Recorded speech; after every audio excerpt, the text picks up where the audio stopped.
नमस्ते। मैं आचार्य देवेंद्र झा हूँ।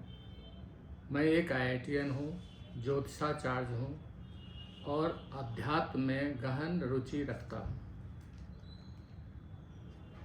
हमने पिछले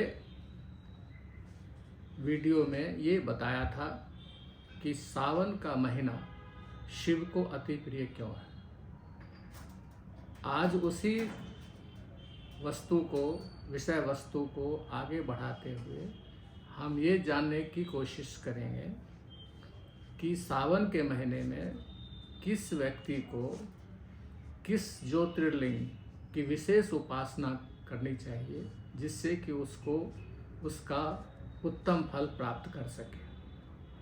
तो आइए आज जानते हैं कि सावन के महीने में आपके लिए कौन सा शिव का ज्योतिर्लिंग उत्तम है और आप उसकी पूजा करनी चाहिए आपको।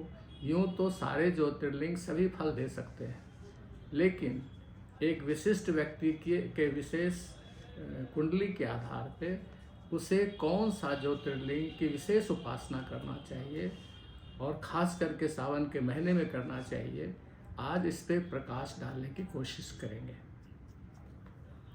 तो हम शुरू करते हैं इस बात से कि शिव के 12 ज्योतिर्लिंग हैं और हमारी 12 राशियां भी हैं, इसलिए हर एक ज्योतिर्लिंग एक राशि से संबंधित है।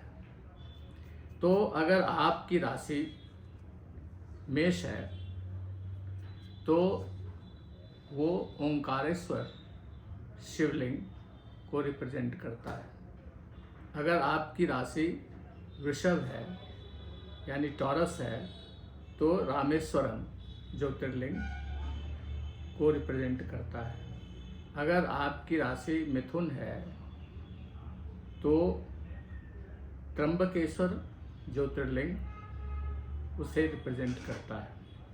अगर आपकी राशि कर्क है तो आपको केदारनाथ की उपासना करनी चाहिए। अगर आपकी राशि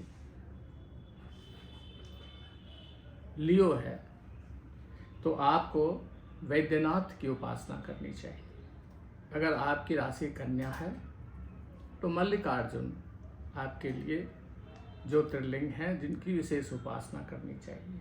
अगर आपकी राशि तुला है तो उसके लिए कृष्णेश्वर ज्योतिर्लिंग सबसे उपयोगी है। अगर आपकी राशि वृश्चिक है तो नागेश्वर की उपासना कीजिए। अगर आपकी राशि धनु है तो महाकालेश्वर की उपासना कीजिए। अगर आपकी राशि मकर है तो भीमा शंकर की उपासना करनी चाहिए।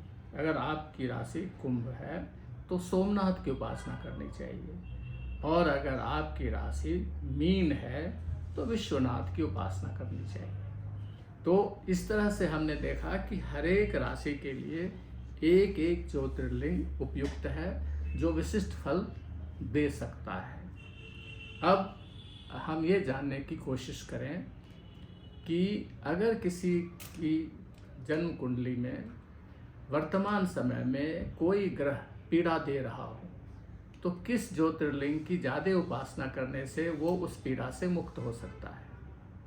तो हम नवग्रह की पीड़ा के उपाय के बारे में कैसे ज्योतिर्लिंग को सावन के महीने में प्रयोग कर सकते हैं और उस पीड़ा से मुक्त हो सकते हैं, आइए हम इसे जानते हैं।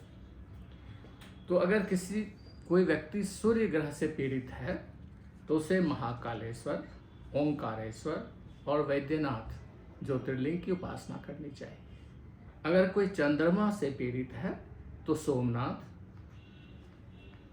भीमाशंकर, त्र्यंबकेश्वर, नागेश्वर की उपासना करनी चाहिए। अगर कोई व्यक्ति मंगल और राहु से पीड़ित है तो भीमाशंकर, रामेश्वर और मल्लिकार्जुन की उपासना करनी चाहिए। अगर कोई बुध और केतु से पीड़ित है तो नागेश्वर, केदारनाथ, विश्वनाथ की उपासना करनी चाहिए।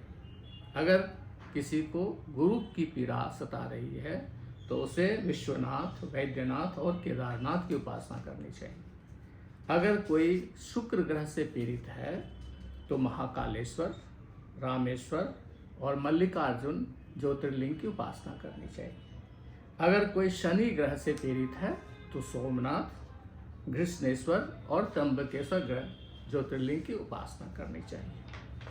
अब हमारे जीवन में सबसे महत्वपूर्ण ये है कि हम इस पृथ्वी पे आए हैं तो हम 4 पुरुषार्थ प्राप्त कर सकते हैं: अर्थ, धर्म, काम और मोक्ष।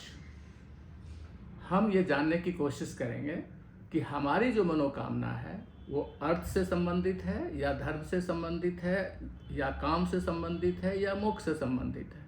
तदनुसार हम किस ज्योतिर्लिंग की उपासना करें कि हमारी ये मनोकामना पूर्ण हो। तो अगर कोई अर्थ प्राप्ति करना चाहता हो अर्थात धन की कामना रखता हो तो उसे नागेश्वर, वैद्यनाथ और कृष्णेश्वर की उपासना करनी चाहिए। अगर कोई धर्म में आगे बढ़ना चाहता हो तो उसे महाकालेश्वर, ओंकारेश्वर और मल्लिकार्जुन की उपासना करनी चाहिए। अगर कोई काम यानी अपनी कोई आकांक्षा की प्राप्ति करना चाहता हो तो उसे रामेश्वर, सोमनाथ और भीमाशंकर की उपासना करनी चाहिए। कोई मोक्षाभिलाषी हो, मोक्ष प्राप्त करना चाहता हो तो उसे विश्वनाथ, त्र्यंबकेश्वर और केदारनाथ की उपासना करनी चाहिए।